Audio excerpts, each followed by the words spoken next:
Welcome to the Fear and Greed Business Interview. I'm Sean Aylmer. More than 9 in 10 Australians have been personally targeted by fraudsters, and 1/3 of us are aware of our personal details being compromised in a data breach. So it's perhaps understandable that consumers are wary about handing over their data online. The challenge for SMBs, particularly in e-commerce, for example, is to make security a top priority while also delivering a smooth, easy customer experience. Daniela Fernandez is the Head of Information Security at PayPal Australia, a great supporter of this podcast. Daniela is speaking today at the PayPal Connect event in Sydney, highlighting some of the research PayPal has done into the way scams and fraudulent behaviour is evolving and how businesses can protect themselves. Daniela, welcome to Fear and Greed. Hi, Sean. Great to be here. From a consumer side first, what does a scam look like? How are they evolving? It's a great question. Scams today are more sophisticated and tailored than ever before. In terms of trends, we've seen an increased interest from industry and government fighting fraud and scams. According to the ACCC, in 2023, Australians lost $2.74 billion to scams. So it is a profitable business, and bad actors use a range of tactics to target different people. So how does it look like? The traditional phishing emails to investment scams, which are very common these days, tricking people into fake stock investments, leading individuals to believe they are making real profits to later discover their money is gone. Another common one from a consumer side, I would say what we call romance scams are particularly targeting older Australians. And then the typical, parcels that haven't been delivered, subscription renewals, and also fake invoices. What's the difference between fraudulent behaviour and scams? Yeah, so scams is a type of fraud, but the key difference is that scams trick the user into providing information so it looks like a legitimate transaction, and it's difficult to dispute with some of, the traditional organizations, because fraud, on the other hand, it's something where the actual platform has been compromised and it's able to commit the type of transaction. Who's doing most of these scams? Who's behind them? It ranges. The scammers can be criminal organizations that are very large. It can be just people that are taking the opportunity. And the thing is that scammers are targeting pretty much everyone. If we looked at some of the patterns, something that we have identified is that they tend to focus on people that are not digital savvy.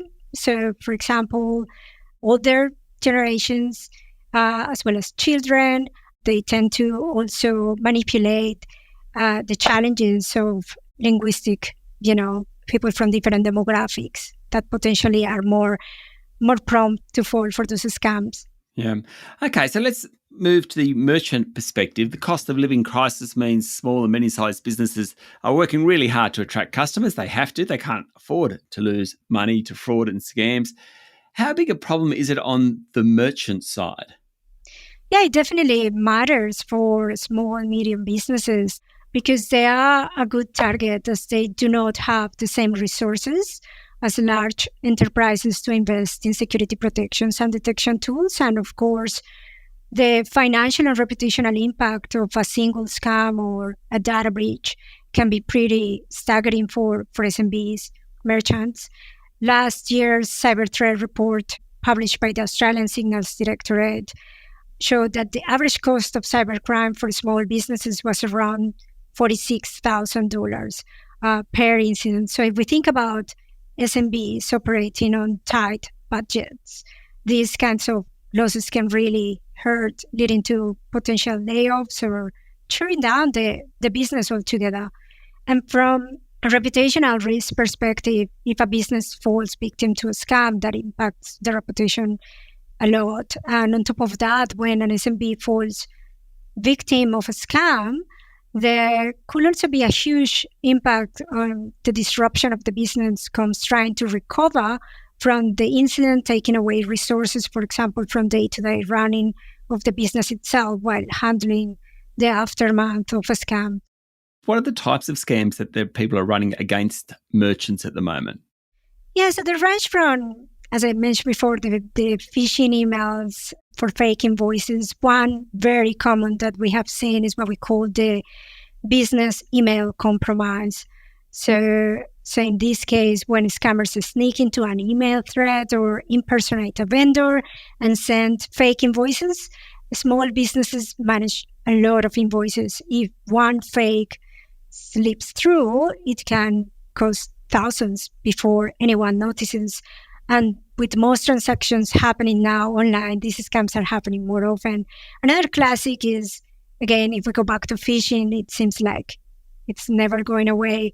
Scammers send emails, texts, pretending to be from trusted platforms, like, say, one of their vendors, and they try to trick staff into sharing passwords or payments information, and all it takes is one employee clicking the wrong link. Stay with me, Daniela. We'll be back in a minute.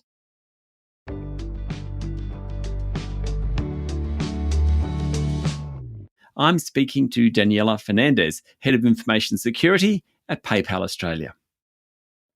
Okay, so what are the advantages of using a platform like PayPal then, with all this as background, and I'm a merchant? What's the advantage of using a platform like yours?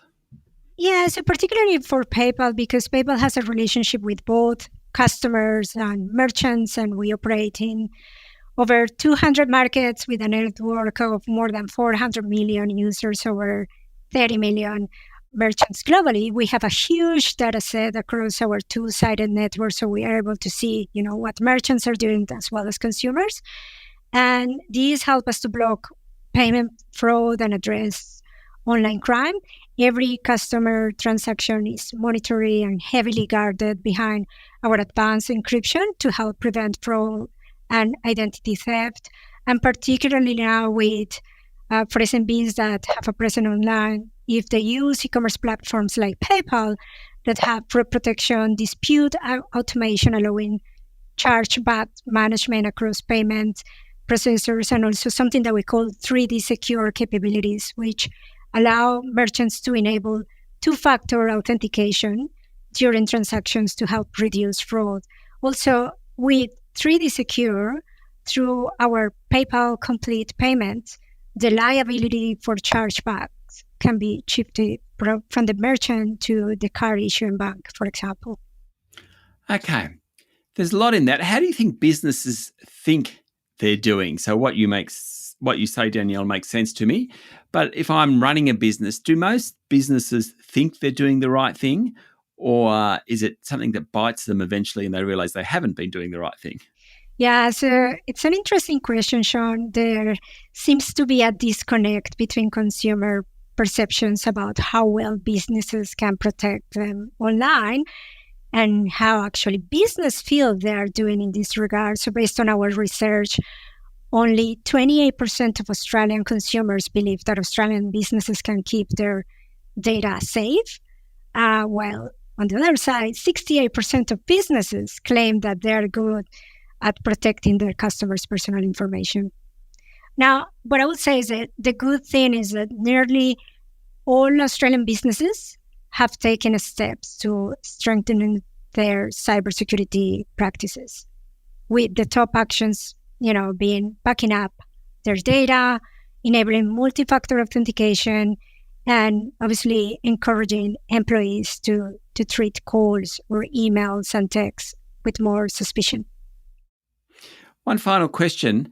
How do you keep the customer experience and security in sync? Because sometimes it's quite jarring that you've got to go, two-factor authentication I have no problems with. I think that's a really smart thing to do. And in fact, it makes me feel good about using a platform if I have to do that. But at other times, it is difficult to have the smooth transition as a consumer working with the merchant. How do they manage that? Yeah, that's a really good question. And having that balance of good security with a smooth customer experience is not easy to achieve. I think the key is around invisible security, security measures that work well in the background, so that they can minimize the friction while still keeping the data secure. For example, advanced analytics in fraud detection systems, they quietly monitoring transactions in real time. And this is one of the benefits we have at PayPal. As I mentioned before, every customer transaction is monitored and heavily guarded behind our advanced analytics to help prevent fraud.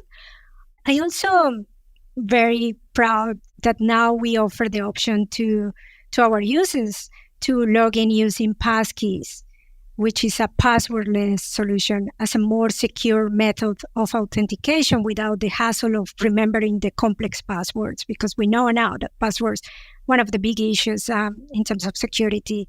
And this has proved to be more secure and offer a better user experience. Fantastic. Daniela, thank you very much for talking to Fear and Greed. Thank you for having me. That was Daniela Fernandez, Head of Information Security at PayPal Australia, a supporter of this podcast.